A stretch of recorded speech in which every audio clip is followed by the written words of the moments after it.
اعوذ باللہ السمیع العلیم من الشیطان اللعین الرجیم بسم اللہ الرحمن الرحیم الحمد للہ الواجد لا من قلہ الموجود لا من علہ والصلاة والسلام علی المبعوث لأشرف ملہ وعلی آلہ النجوم والأہلہ واللعنۃ دائمۃ علی اعدائہم اجمعین من الآن الی لقاء یوم الدین۔ ناظرین اکرام، السلام علیکم ورحمۃ اللہ۔ حشام بن سالم الجوالقی صحابی امام جعفر صادق علیہ السلام و امام موسیٰ کاظم علیہ السلام تھے۔ ناظرین اکرام، جب روایات کا مطالعہ کیا اور روایات کو ایک جگہ جمع کیا تو اس نتیجے پر پہنچا کہ حشام بن سالم الجوالقی جو کہ ایک غلام تھے، جن کے بارے میں برقی، کشی، نجاشی اور جتنے بھی علم رجال کے علماء ہیں وہ یہ کہتے ہیں کہ کان عبیدن، یہ جو تھے ایک غلام تھے، و مولا لبشر ابن مروان، کہ یہ بشر ابن مروان کے غلام تھے، من سبیل جوزجان، جن کو بشر ابن مروان نے جوزجان کے غلاموں سے خریدا۔ یعنی جب جوزجان کا علاقہ جب فتح کیا گیا تو وہاں کے جو غلام جو فروخت ہوئے ان میں سے ایک حشام بن سالم بھی تھے۔ لیکن شیخ طوسی کی رائے اس سے تھوڑی مختلف ہے۔ شیخ طوسی کہتے ہیں کہ نہیں، حشام بن سالم الجوالقی جو تھے ان کو جوزجان سے نہیں خریدا گیا، بلکہ کان للجعفیین، کان عبیدا للجعفیین، یہ جو تھے یعنی جعفہ ایک قبیلہ ہے جو کہ یمن کا، ان کو وہاں سے خریدا گیا۔ اگر ہم مان لیں، شیخ طوسی کہتے ہیں اگر ہم مان لیں کہ ان کو جوزجان سے یعنی جوزجان کی فتح کے وقت ان کو خریدا گیا، تو جوزجان فتح ہوا ہے 33 ہجری میں، اور یہ صحابی امام جعفر صادق جو ہے امام کی حیات تک، امام کی پوری زندگی اور امام کی شہادت کے بعد بھی کچھ عرصہ زندہ رہا، جو کہ 148 ہجری تک جاتی ہے۔ تو عقلاً اور عادتاً یہ ناممکن ہے کہ ایک انسان اتنی طویل مدت حیات پا سکے، تو لہٰذا ایک راجح رستہ نکالا، جو کہ یعنی ایک دونوں روایتوں کو ضم کرتے ہوئے ایک نتیجے جس نتیجے تک پہنچے وہ نتیجہ یہ ہے کہ حشام بن سالم جو تھے وہ جوزجان کے غلاموں میں سے تھے، اور حشام کو جو ہے وہ جعفہ کے غلاموں سے بشر بن مروان نے خریدا۔ تو ناظرین کرام، روایت میں یہ نہیں ملتا کہ آیا یہ مسلمان تھے یا امام کے پاس آ کر انہوں نے اسلام کو تسلیم کیا، بلکہ جب ہم اسناد کو دیکھتے ہیں جو کہ تقریباً ائمہ کی روایات کی جو اسناد ہے اس کے اندر کم سے کم 663 مرتبہ ان کا ذکر آیا ہے، اسناد کے اندر ان کا نام موجود ہے، اور انہوں نے بہت سی روایات، ابھی میں آپ کے سامنے ذکر کروں گا، انہوں نے بہت سی روایات امام سے نقل کی ہیں۔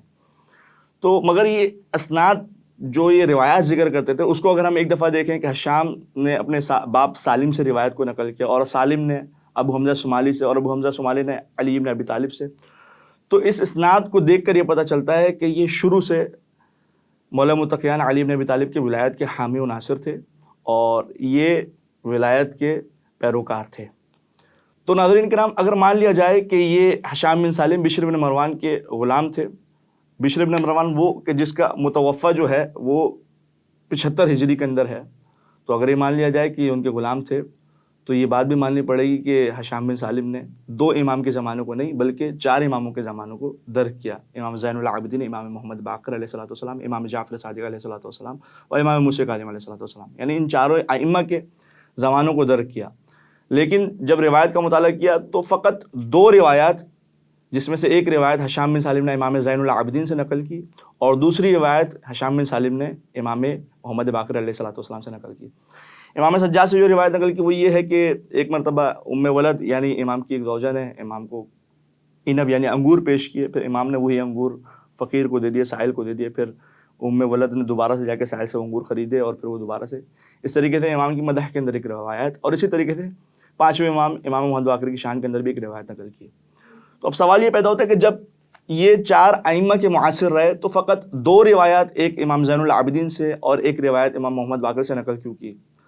تو ضروری تھا کہ زیادہ روایت نقل ہوتی، تو فقط 2 کیوں؟ اس کے اندر علماء کی کچھ رائے موجود ہیں کہ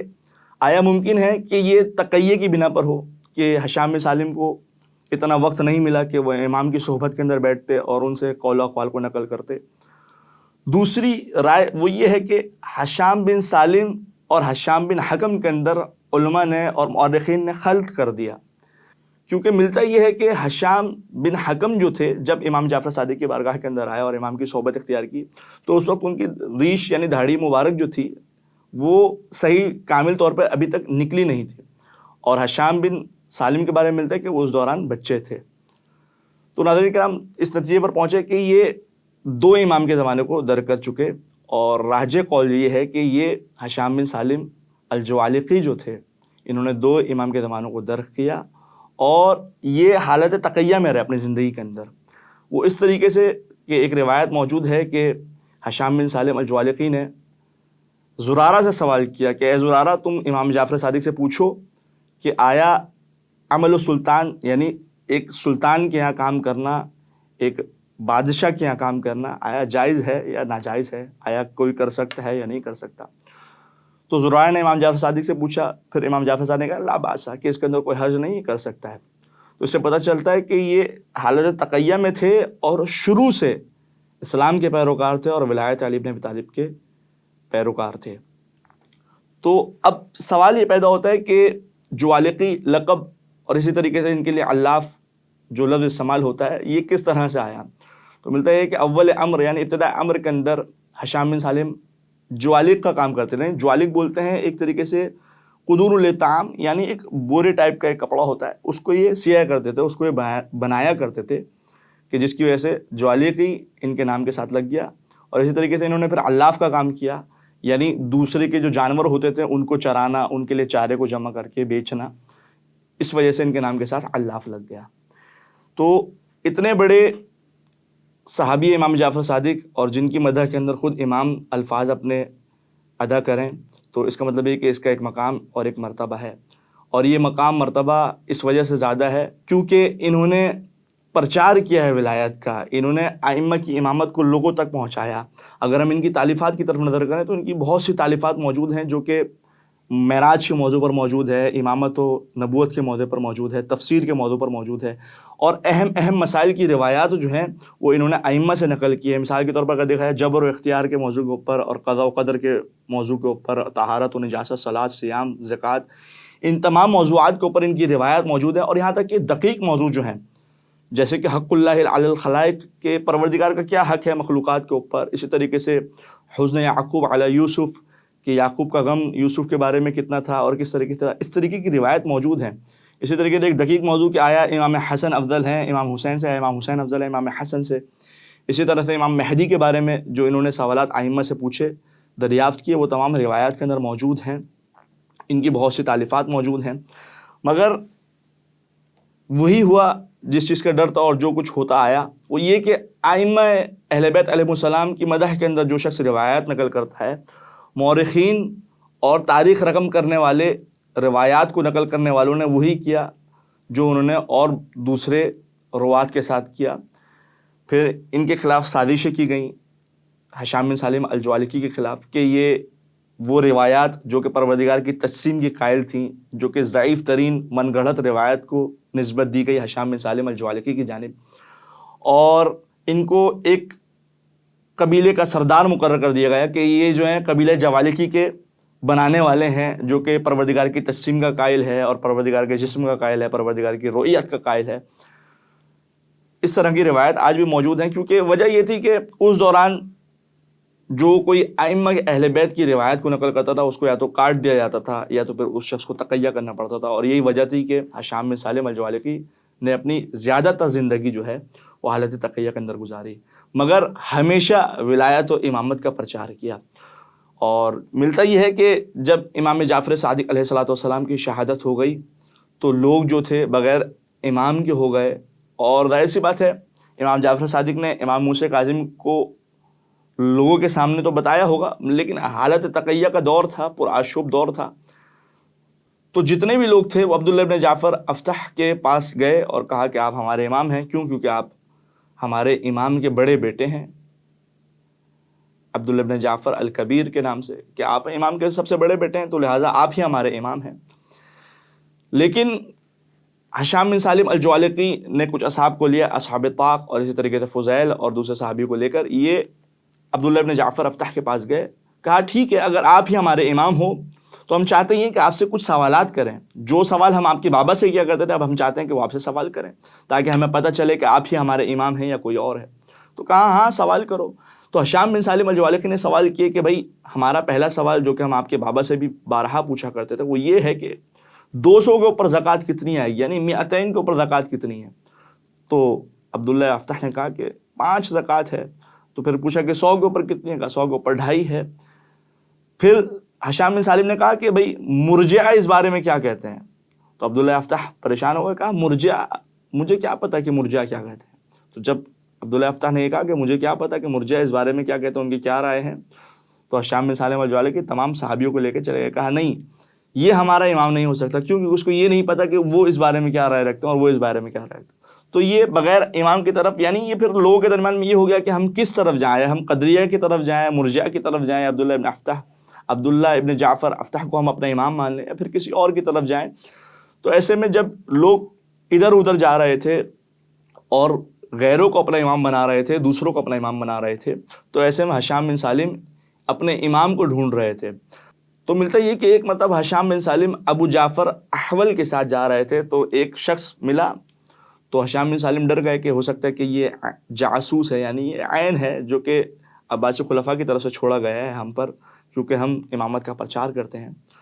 تو ابو جعفر احول کو ہشام نے کہا کہ آپ تھوڑا مجھ سے دور ہو جائیں، کیونکہ اگر یہ مارنا بھی چاہے گا تو مجھے مارے گا، آپ اپنی جان کو خطرے میں نہ ڈالیں۔ تو ابو جعفر احول جب دور گئے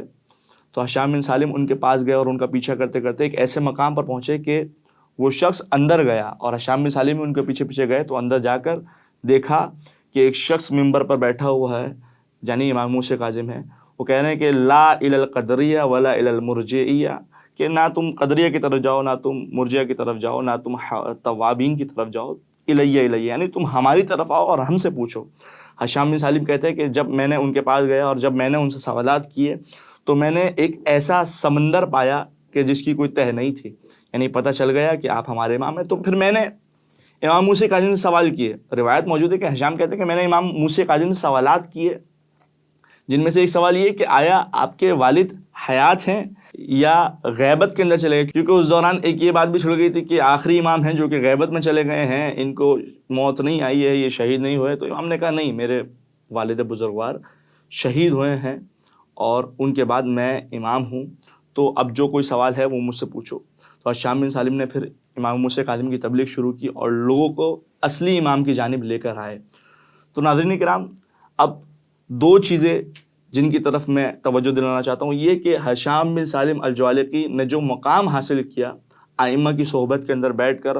اس کے اندر ایک بڑی چیز یہ تھی کہ وہ ہمیشہ پوچھا کرتے تھے، وہ ہمیشہ مولا سے سوالات کیا کرتے تھے، جو چیز سمجھ میں نہ آئے وہ ضرور پوچھا کرتے تھے، اور یہی وجہ تھی کہ وہ ایک متکلم بن گئے،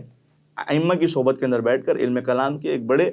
متکلم بن گئے۔ اور یہاں تک کہ جب کبھی امام جعفر صادق علیہ السلام سے لوگ مناظرے کے لیے آتے توحید کے بارے میں، تو امام ہشام بن سالم کی طرف رجوع کرنے کو کہتے کہ اے لوگو، اگر تمہیں توحید کا کوئی سوال ہے، اگر تمہیں نبوت کا کوئی سوال ہے، اگر تمہیں امامت کا کوئی سوال ہے، تو تمہیں چاہیے کہ ہشام بن سالم الجوالقی سے جا کر پوچھو۔ اور یہی وجہ ہے کہ امام جعفر صادق علیہ السلام کی ایک روایت ہے کہ میں آپ کے سامنے عرض کرتا چلوں کہ ہشام بن سالم الجوالقی امام کی صحبت کے اندر امام کے ساتھ بیٹھے ہوئے ہیں، اور باقی لوگ بھی تمام صحابی تشریف فرمائے۔ تو امام جعفر صادق نے کہا کہ اے ہشام، ذرا لوگوں کو بتاؤ کہ تمہارے ساتھ کیا واقعہ پیش آیا جب تم بصرہ گئے۔ تو ہشام بن سالم خوش ہوئے اور انہوں نے کہا کہ مولا میں بتاتا ہوں کہ مجھے پتہ چلا کہ ابا مروان بصرہ کے اندر گیا ہے اور وہ ممبر پر بیٹھ کر اپنی ترویج کر رہا ہے اور لوگوں کو اپنا امام تسلیم کروا رہا، اپنا امام ہونا تسلیم کروا رہا ہے، اور لوگوں کو اپنا امام ہونا تسلیم کروا رہا ہے۔ تو میں نے فوراً اپنا بوریا بستر سمیٹا اور میں فوراً بصرہ کی جانب گیا، اور جب بصرہ گیا تو میں نے دیکھا کہ ایک لوگوں کا ہجوم ابا مروان کے ارد گرد جمع ہے اور لوگ اسے سوالات کر رہے ہیں۔ تو ایسے میں ہشام بن سالم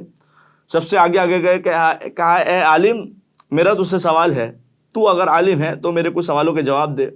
پہلی بات یہ ایک ایسا شخص ابا مروان جو کہ اپنے آپ کو ایک بڑا عالم اور لوگوں کے درمیان کے اندر،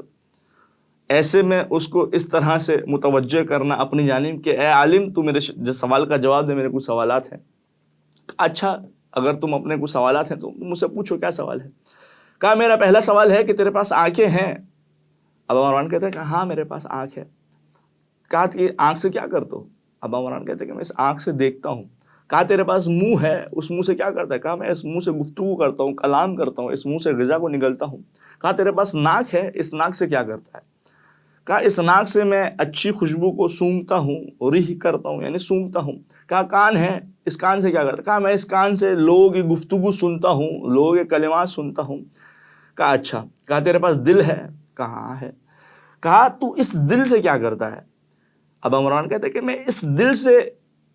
یہ کرتا ہوں کہ یہ جو جتنے بھی میرے اعضاء کام انجام دیتے ہیں میں اس دل کے ذریعے سے سمجھتا ہوں کہ یہ کام مجھے کرنا چاہیے یا نہیں کرنا چاہیے، یہ چیز مجھے سونگنی چاہیے یا نہیں سونگنی چاہیے، یہ کلام مجھے کرنا چاہیے یا نہیں کرنا چاہیے، غیبت مجھے سننی چاہیے یا نہیں سننی چاہیے، یہ چیز مجھے دیکھنی چاہیے یا نہیں دیکھنی چاہیے۔ تو ہشام بن سالم نے کہا کہ سیدھا سیدھا کیوں نہیں کہتا کہ پروردگار نے تیرے دل کو تیرے اعضاء جوارح کے اوپر امام بنا کر بھیجا؟ کہا جب تو اپنے دل کو اپنے اعضاء کے اوپر امام مانتا ہے تو کیا آیا لوگوں کا کوئی امام نہیں ہے؟ لوگوں کا بھی کوئی امام موجود ہے جو کہ امام جعفر صادق ہے۔ تو امام جعفر صادق نے جب ہشام کے منہ سے یہ سنا تو بڑا خوش ہوئے اور اس کی مدح کے اندر کلمات ادا کیے۔ کہا ہشام یہ جو تم جو کچھ کہہ کر آئے ہو یہ سب کچھ تو ادیان جو کہ پرانے دین گزر گئے یعنی توریت و زبور کے اندر پروردگار نے لوگوں کو بتا دیا ہے، اور اے ہشام بن سالم یہ سب کچھ تمہارے پاس کیسے آیا؟ تو ہشام بن سالم کہتے ہیں مولا آپ نے مجھے ایک کلمہ دیا، ایک ایسا کلمہ کہ جس سے میں نے کلام ایجاد کر دیا۔ مولا آپ نے مجھے ایک لفظ سکھایا، میں نے اس سے الفاظ ایجاد کر دیے۔ مولا آپ نے مجھے ایک سطر سکھائی، میں نے اس سے پوری پوری کتابیں لکھ دیں۔ اور یہی وجہ ہے کہ ہشام بن سالم آج تک ہمارے درمیان روایت کے اندر زندہ ہیں، موجود ہیں، اور وہ روایات ہیں جو ہم تک پہنچی ہیں ہشام بن سالم الجوالقی کے ذریعے سے، جو کہ نہایت ضروری ہیں، چاہے وہ عقائد کے موضوع پر ہو، چاہے وہ توحید نبوت، چاہے وہ فقہ کے موضوع پر ہوں۔ یہ تمام روایت ہشام بن سالم کے ذریعے سے پہنچی۔ دوسرا نتیجہ جو ہم نے نکالنا ہے وہ یہ کہ ہشام بن سالم الجوالقی نے ہمیشہ اپنے امام کو لوگوں تک پہنچایا۔ تو ہمیں چاہیے کہ آج ہمارا امام ہم سے غائب ہے، غیبت میں ہے، پردہ غیبت میں، تو ہمیں چاہیے کہ پیغام امامت کو لوگوں تک پہنچائے اور لوگوں کو یہ بتائیں کہ امام ہم سے چاہتا کیا ہے۔ وہی کام جو ہشام بن سالم الجوالقی نے اس دوران کیا۔ ہم پروردگار کی بارگاہ میں دست بردہ مالک ہمارے اس قلیل سی عبادت کو اپنے بارگاہ میں قبول فرما، وما علینا الا البلاغ المبین۔